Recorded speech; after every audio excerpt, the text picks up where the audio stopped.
এই যে দেখুন আমার চিকেন চাপ রেডি। আলহামদুলিল্লাহ, দেখতে কি সুন্দর হয়েছে কালার। এখানে আমি কোনো ফুড কালার অ্যাড করিনি, ন্যাচারাল কালারে। দেখুন, আসলে করতে জানলে সব কিছুই সুন্দর। মাশাআল্লাহ, আলহামদুলিল্লাহ।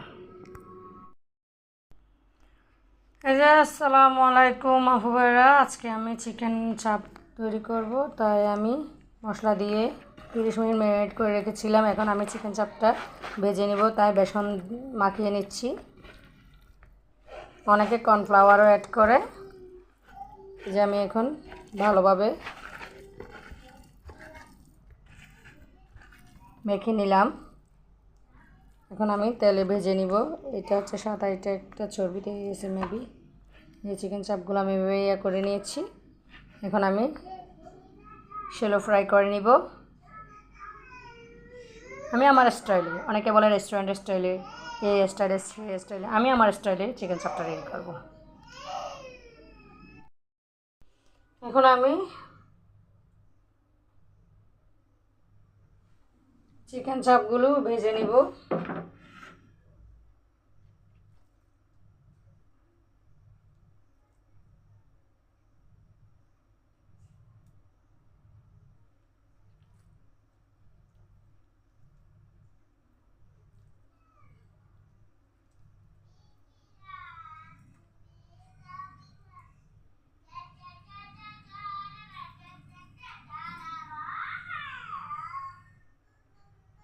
যে আমি তিনটা করে ভেজে নিব।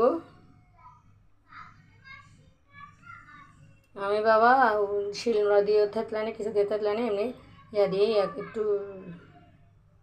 ছেঁচে নিয়েছি। সবগুলো ভেজে নিব পিট করে। ভিতরে সফট থাকবে, উপর হচ্ছে ক্রাঞ্চি থাকবে। দেখুন কি করছি।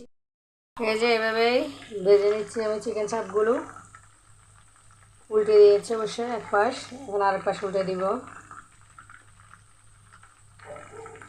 ভেজে। তারপর আপনাদেরকে পরিশেষে দেখাবো কীভাবে করলাম। হয়ে গিয়েছে আলহামদুলিল্লাহ। এই যে ডান। এই যে দেখুন আমার চিকেন চাপ রেডি। আলহামদুলিল্লাহ, দেখতে কি সুন্দর হয়েছে কালার। এখানে আমি কোনো ফুড কালার অ্যাড করিনি, ন্যাচারাল কালারে। দেখুন, আসলে করতে জানলে সব কিছুই সুন্দর। মাশাআল্লাহ, আলহামদুলিল্লাহ।